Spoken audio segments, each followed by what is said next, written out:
cây nhá.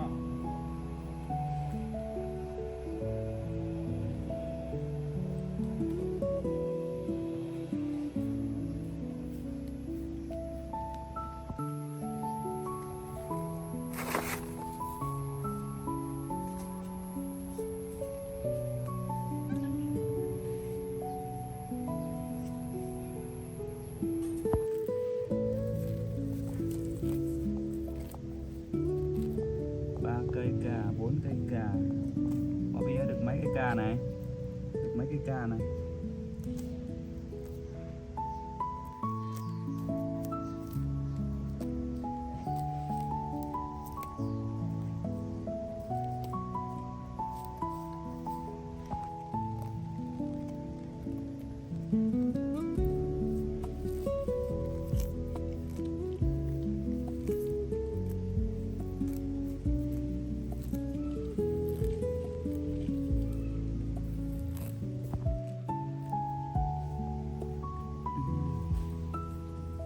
Bobby chơi cẩn thận nhá.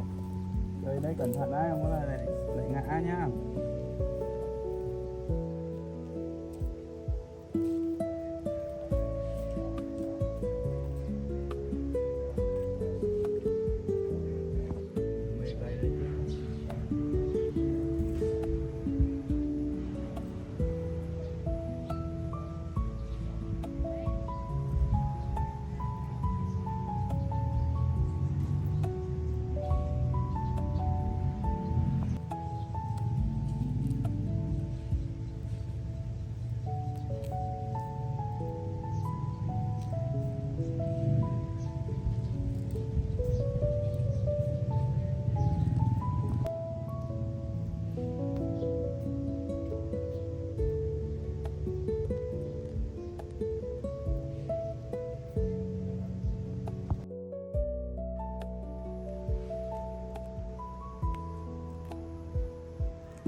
Mấy cây cà này để làm sao bóng ra trồng nhá. Bà cuốc cái đất này đây này. Bobby đứng đây đi hả?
Nước đậu Bobby ạ.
vào nào. Ui.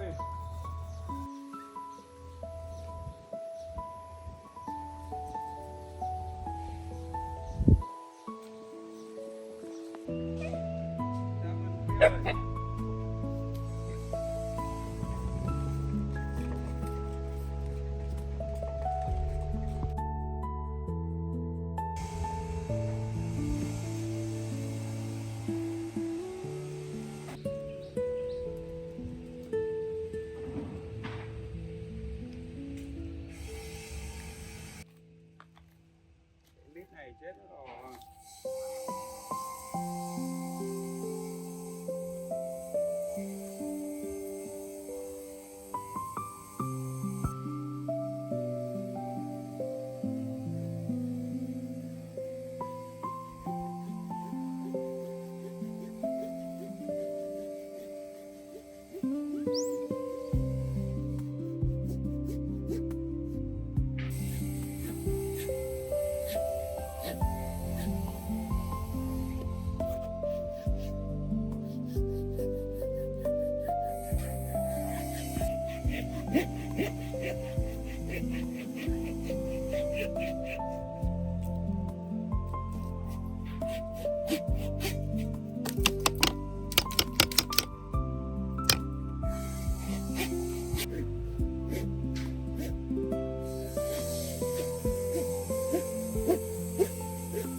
Mùi mít đâu thơm ấy nhở? À, có đi người thấy mít nào? Thế nào đây này? Ô, quả mít này chín rồi này. Thơm rồi. Này, để tí là cô bỏ nhá. Ở đây. Ngồi đây. Ngồi đây trông mít nhá.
lên đầu xong rồi để tắm cho đỡ ướt nha, mấy hôm nữa khỏi rồi bóc.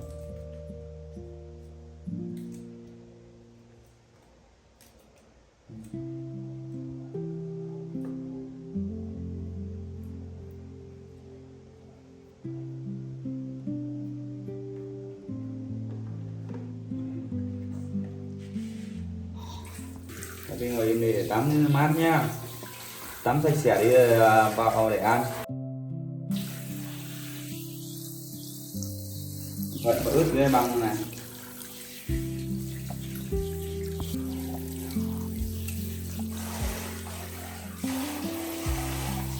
Im ngồi im.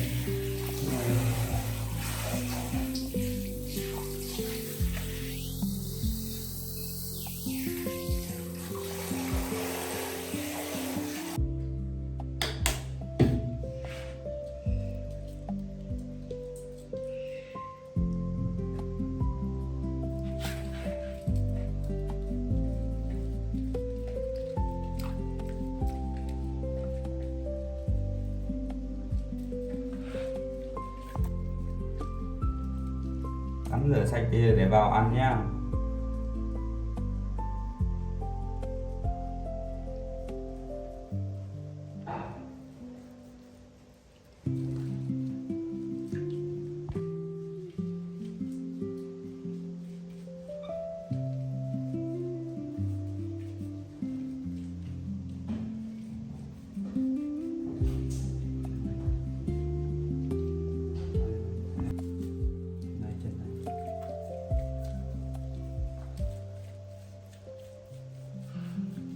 Đáng không?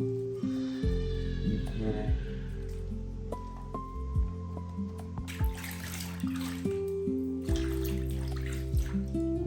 Đổ nước đi, thay nước.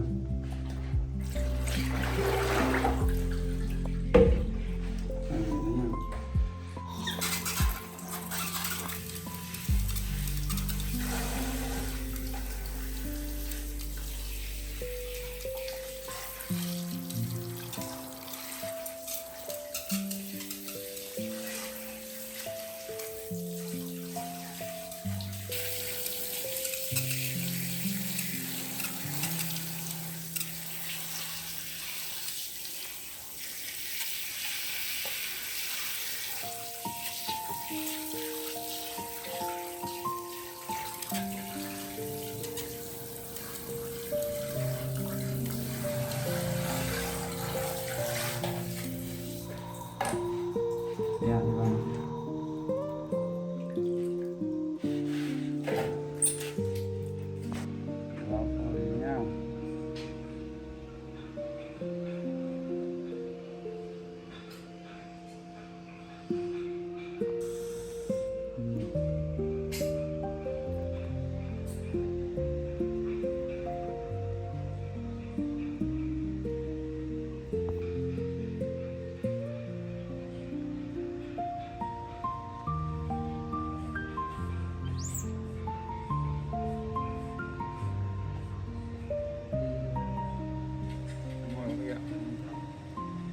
nha.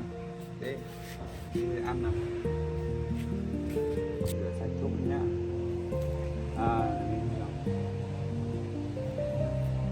Đó. Nào. Đây nào.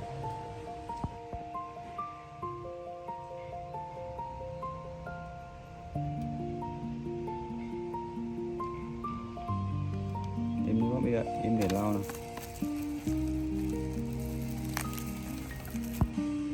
Vào đây.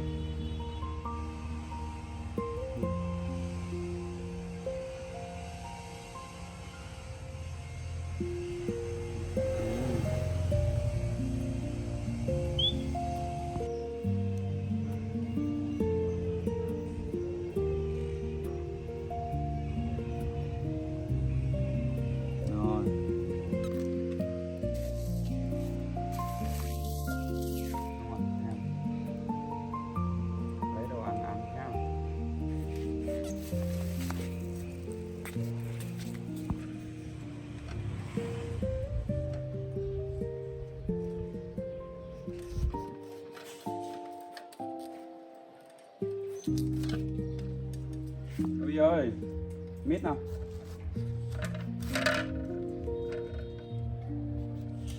Nó lại bóc ra rồi.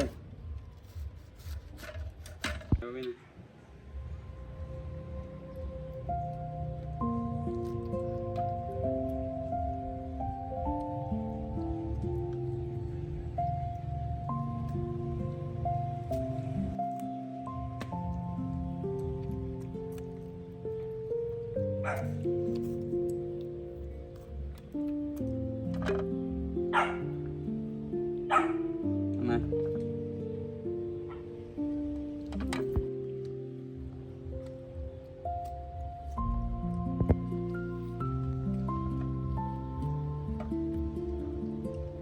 Ngon không Bobby, ngon không? Ngồi đây ăn đi.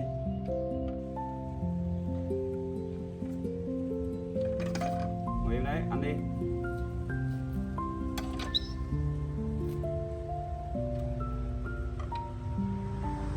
Ngon mít à? Ngọt thế mà không ăn hả? Ăn đi. Sao? Ừ? Ngồi đây, ngồi ăn đi chứ, cho người bằng gì. Ừ. Thôi ăn đi. Sao? Ngon à? Hả? Ngon mít à? Nào, ngon mít à? Ăn không? Nè. Bây giờ chứ uống sữa nhá, và lấy sữa uống nhá.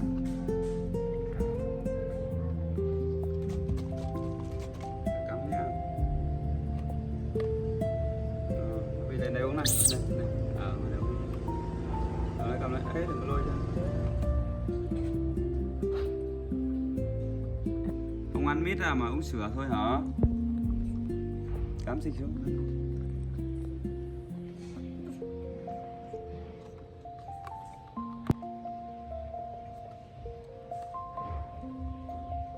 Uống nhanh đi. Con này. Cắm vào đã.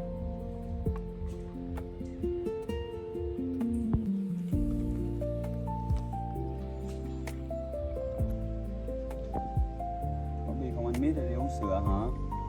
Thế thôi là cất mít đi nhá. Không lúc nào đói thì ăn uống sữa trước đi cho mát nhá.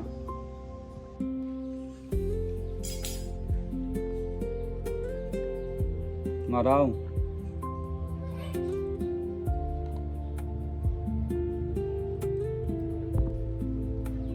Cắm sâu vào nhé.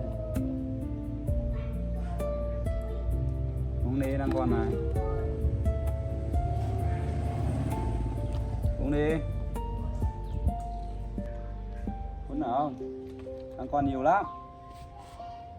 Ừ? Sao? Uống à? Thế thôi nhá, để cắt nhá. Ăn đi.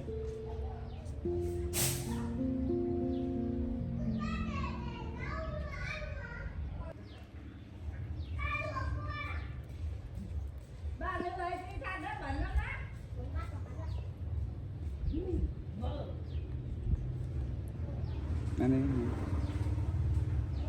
Thôi nhá, no rồi thôi nhá. Đi thôi.